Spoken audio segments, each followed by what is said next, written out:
Hello students, हम कर रहे हैं इनकम टैक्स। इनकम टैक्स के अंदर हमने स्टार्ट किया है इनकम फ्रॉम हाउस प्रॉपर्टी। ये हमारा चैप्टर चल रहा है, ये हमारा टॉपिक चल रहा है इनकम फ्रॉम हाउस प्रॉपर्टी का। ये लेक्चर नंबर 4 है, पार्ट नंबर 4 है। लास्ट लेक्चर के अंदर हमने एनुअल वैल्यू, वार्षिक मूल्य कैलकुलेट करना सीखा था, और उसी के साथ मैंने आपको ये भी बताया था जब लेट आउट प्रॉपर्टी होती है, एलओपी होता है, तो एनुअल वैल्यू कैसे कैलकुलेट करना है और उससे इनकम फ्रॉम हाउस प्रॉपर्टी कैसे कैलकुलेट होगा, और अगर एसओपी हो तो उसके अंदर कैसे होता है, ठीक है, या एक से ज़्यादा मकान हो तो कैसे डीम्ड एलओपी मानना है, उसके बारे में भी हमने पढ़ा था। आज हम आगे बढ़ाते हैं, और जाते जाते उस लेक्चर के अंदर मैंने आपको बताया था, थोड़ा सा आप इधर फोकस करेंगे तो आपको दिखेगा। देखो, कुछ एलओपी का इस तरीके से बताया था। मैंने आपको बताया था कि एलओपी के अंदर क्या होता है। सबसे पहले हम लेते हैं ग्रॉस एनुअल वैल्यू। ओके, क्या ले लेते हैं? Gross annual value. मान लेते हैं मैं यहाँ पर ग्रॉस एनुअल वैल्यू चलो ले भी लेता हूँ, मैं यहाँ ले लेता हूँ gross annual value 2 lakh rupees. Okay, ऐसे एग्जाम्पल के लिए, ठीक है। फिर उसमें से लोकल टैक्स अगर पे किया हो किसने, लैंडलॉर्ड ने, तो उसकी डिडक्शन मिलती है, ठीक है। तो लोकल टैक्स मान लेते हैं पे किया है, ऐसे एग्जाम्पल के लिए कर लेते हैं 12,000 रुपये। ओके, ठीक। फिर उसके बाद अनरियलाइज रेंट कुछ हुआ हो, वो वसूल नहीं हुआ, अप्राप्त किराया जिसको बोलते हैं, मान लेते हैं वो ऐसा हमारे पास में कुछ भी नहीं है, तो यहाँ पर हमारे पास में आ गया ये 2 लाख में से ये चला जाएगा तो 1,88,000, ठीक है। अब इसमें डिडक्शन 2 तरह की मिलती है, ये मेन इंपॉर्टेंट था। एक तो मिलती है डिडक्शन अंडर सेक्शन 24, वो 30% मिलती है एनएवी। एनएवी मतलब net annual value. Net annual value जो आई है 188, इसका 30% डिडक्शन मिल जाएगा। तो 188 का 30% डिडक्शन 30% डिडक्शन होता है। फॉर एग्जांपल के लिए यहाँ पर कैलकुलेट कर लेते हैं, 1 लाख आप भी कर सकते हैं, कैलकुलेटर बीकॉम में अलाउ होता है, आपको पता है। 30% हो गया 56,400। एक तो डिडक्शन ये मिल जाएगी। तो ये तो हमने ठीक है समझ लिया था। अब आता है मेन पार्ट, वो है इंटरेस्ट ऑन लोन। अगर आपने जो मकान बनाया है, मकान खरीदा है या कंस्ट्रक्शन करवाया है, रिन्यूअल करवाया है, और उसके लिए आपने अगर लोन लिया है ना, अधिकतर मकान लोग जो बनवाते हैं या खरीदते हैं तो लोन पे ही तो करते हैं अपने इंडिया में, आपको पता होगा ना। तो लोन जब आपने लिया है और लोन लेके आपने मकान बनवा दिया, खरीद लिया, कंस्ट्रक्शन करवा दिया, जो भी आपने कर लिया, अब आपने वो मकान किराए पे तो दे दिया, लेकिन उस लोन का आपको इंस्टॉलमेंट तो पे करना पड़ेगा, और इंस्टॉलमेंट में प्रिंसिपल अमाउंट के साथ में क्या जाएगा, इंटरेस्ट। तो उस इंटरेस्ट की आपको छूट मिलेगी। ये तो बड़ा सिंपल है कि जितना इंटरेस्ट पे किया है 1 साल में उसकी छूट मिल जाएगी। वैसे हमारा असेसमेंट ईयर में मान लेता हूँ, फॉर एग्जाम्पल के लिए असेसमेंट ईयर है, यहाँ आगे लिख देता हूँ, असेसमेंट ईयर वो है 2022-23, और प्रीवियस ईयर हमारा कौन सा हो गया, 2021-22। तो 21-22 हमारा गत वर्ष है, असेसमेंट ईयर है हमारा 22-23। ओके, तो अब यहां पर एक असेसमेंट ईयर यानी कि 1 साल, प्रीवियस ईयर गत वर्ष कौन सा, 21-22, तो 21-22 का जो भी ब्याज होगा, जो भी इंटरेस्ट होगा, उसकी छूट मिलेगी। लेकिन यहां पर इंटरेस्ट होता है 2 प्रकार का। एक इंटरेस्ट वो होता है जो प्रीवियस ईयर से रिलेटेड हो। प्रीवियस ईयर कौन सा हमारा, 21-22। अगर आप ईयर में कंफ्यूज होते हैं ना, 21-22, 19-20, 20-21, 22-23, तो आपको सिर्फ उसके ऊपर फोकस करने की ज़रूरत है। फोकस मतलब बाकी सब थॉट हटाइए और पूरा फोकस उस प्रीवियस ईयर पे कीजिए, कोई कंफ्यूजन नहीं होगा। हमारा प्रीवियस ईयर 21-22 है। 21-22 की इनकम की कैलकुलेशन हम कर रहे हैं। 1 साल की इनकम की कैलकुलेशन पे टैक्स लगता है, तो प्रीवियस ईयर का इंटरेस्ट है वो तो ठीक है, ओके। एक ये बोल रहा है अगर प्रीवियस ईयर से भी पुराना, पहले का कोई इंटरेस्ट हो। अब हमारा प्रीवियस ईयर कौन सा है, देखो इधर इधर करना बेटा, ठीक है। हमारा प्रीवियस ईयर है हमारा 21-22। ओके, तो इसकी डिडक्शन कहाँ मिल जाएगी, इस असेसमेंट ईयर में, यानी कि 22-23 में मिल जाएगी। तो ये तो प्रीवियस ईयर हो गया। एक prior to previous year, previous year से भी पहले, प्रीवियस ईयर से भी पहले कौन से ईयर हो गए, 21-22 है, तो पहले कौन सा होगा, एक तो होगा आपका 20-21, हाँ, एक हो जाएगा आपका 19-20, ओके, एक हो जाएगा आपका 18-19, ऐसे ये और भी हो सकते हैं।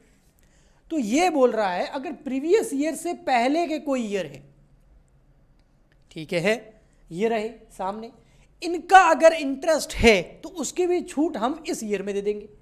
अरे यार ये तो हद हो गई, कंफ्यूजन क्रिएट कर दिया सर आपने। देखो समझो, प्रीवियस ईयर कौन सा, 21-22, तो 21-22 के इंटरेस्ट की छूट तो मिलेगी मिलेगी। इसके अलावा इस प्रीवियस ईयर से जो पहले के प्रीवियस ईयर है जो ये रहे, इनमें भी अगर कोई इंटरेस्ट है तो उसकी भी छूट मिलेगी। अच्छा, लेकिन ऐसा क्यों, अब समझना। ये प्रीवियस ईयर कौन से होने चाहिए पता है, ये प्रीवियस ईयर वो होने चाहिए जो आपका हाउस है, ये जो प्रीवियस ईयर मैंने आपको बताए हैं प्रायर टू प्रीवियस ईयर, ये कौन सा होना चाहिए, ये वो प्रीवियस ईयर होना चाहिए जिसमें अभी तक मकान बनकर तैयार नहीं हुआ है। तो हिंदी में लिखा देता हूं, मकान बनने से पहले के प्रीवियस ईयर,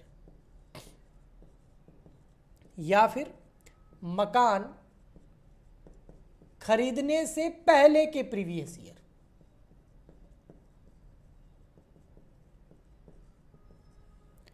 अब मैं आपको एक एग्जांपल से समझाऊंगा, अच्छे से समझ में आएगा। तो मैं यहां पर एग्जांपल ले रहा हूं, ध्यान से देखना समझना, क्योंकि मैं अब डेटा भी लेने वाला हूं।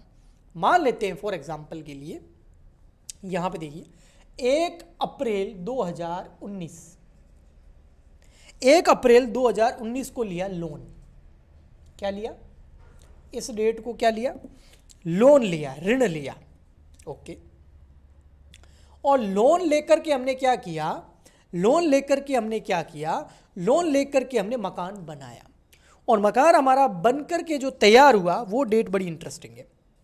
तो मकान हमारा बनकर के तैयार हो गया 31 मार्च 2022, 31 मार्च 2022 को मकान बनकर के तैयार हो गया। तो मकान बनने में कितना टाइम लगा, लोन लिया मकान बनने से पहले, मकान बनकर के कंस्ट्रक्शन कंप्लीट हो गया, कंस्ट्रक्शन कंप्लीटेड। तो जिस साल कंस्ट्रक्शन कंप्लीट हुआ है, अच्छा लोन का अमाउंट मैं बता देता हूं कितना लिया, 3 लाख रुपए का लोन लिया, और इंटरेस्ट रेट है आपकी 10%, ठीक है। कंस्ट्रक्शन कंप्लीट हो रहा है 31 मार्च 2022। हमारा प्रीवियस ईयर कौन सा है, हमारा प्रीवियस ईयर आप देखोगे तो 21-22, यानी ये वाला 21-22।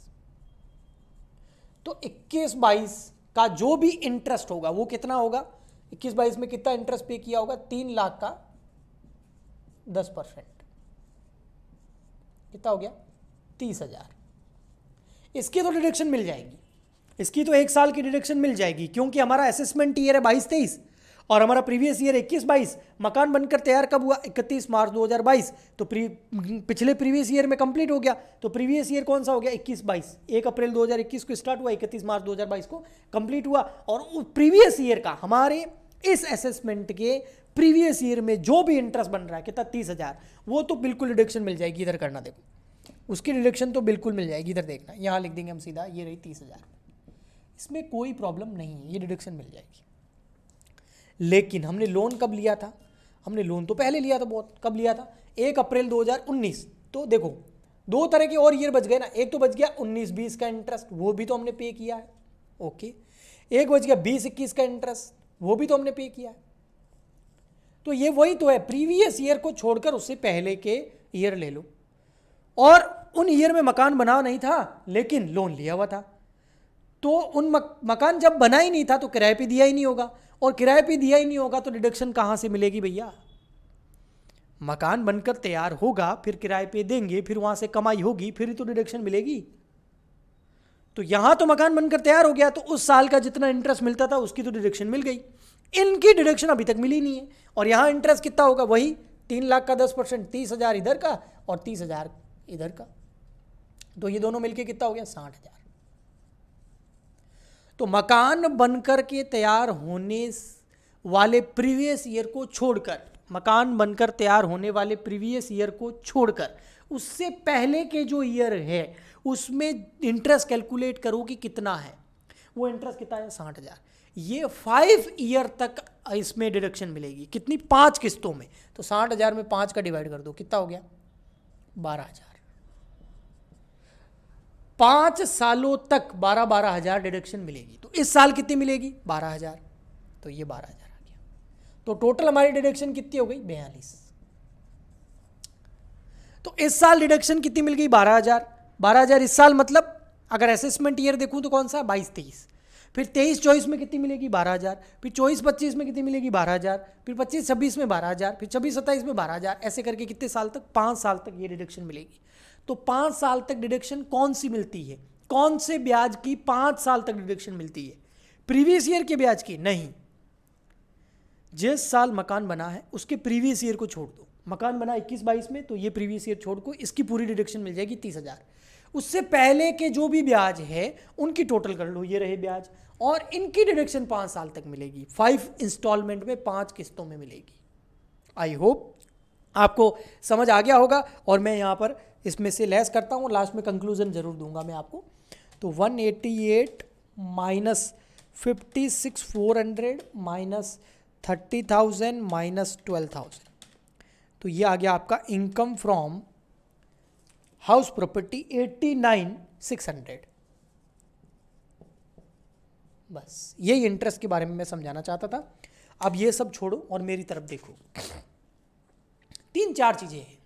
सबसे पहले इंटरेस्ट की डिडक्शन मिलेगी। ओके, 2 तरह के इंटरेस्ट की डिडक्शन मिलेगी। एक मिलेगी जो हमारा असेसमेंट ईयर है उसके जस्ट जो उसका प्रीवियस ईयर है उसकी पूरी डिडक्शन मिलेगी। प्रीवियस ईयर जो हमारा है जिसका हम कैलकुलेशन कर रहे हैं उस साल की तो पूरे ब्याज की छूट मिल जाएगी। उस साल को छोड़कर अगर पिछले कुछ सालों में मकान बनकर तैयार नहीं हुआ था और उनका अभी भी ब्याज पड़ा है, उस पर छूट वूट अभी तक नहीं मिली है, तो उनको जोड़ो, और उनको जोड़ने के बाद में 5 इंस्टॉलमेंट में उसकी छूट मिलेगी, और वो 5 इंस्टॉलमेंट की स्टार्टिंग इस ईयर से होगी और वो आगे 5 साल तक छूट मिलेगी। ये है पूरा कंक्लूजन। अब आपको हाउस प्रॉपर्टी में मेरे हिसाब से ज़्यादा कोई प्रॉब्लम नहीं आएगी। देखूंगा मैं, अगर इससे रिलेटेड और कुछ क्वेश्चंस हुए तो आपको करवा दूंगा। इसके अलावा बहुत मेहनत से आपके लिए ये लेक्चर रिकॉर्ड कर रहे हैं, क्योंकि इनकम टैक्स मैंने देखा है बीकॉम के लिए या सीए के लिए, सीएमए के लिए, सीएस के लिए इनकम टैक्स हर जगह सेम होती है। कोई भी बच्चा बीकॉम वाला कर सकता है, बीबीए वाला कर सकता है, सीए वाला भी कर सकता है, सीएस वाला भी कर सकता है, सीएमए वाला भी कर सकता है। सारे बच्चे इनकम टैक्स के ये लेक्चर अटेंड कर सकते हैं, क्योंकि इनमें कोई चेंज नहीं होता है।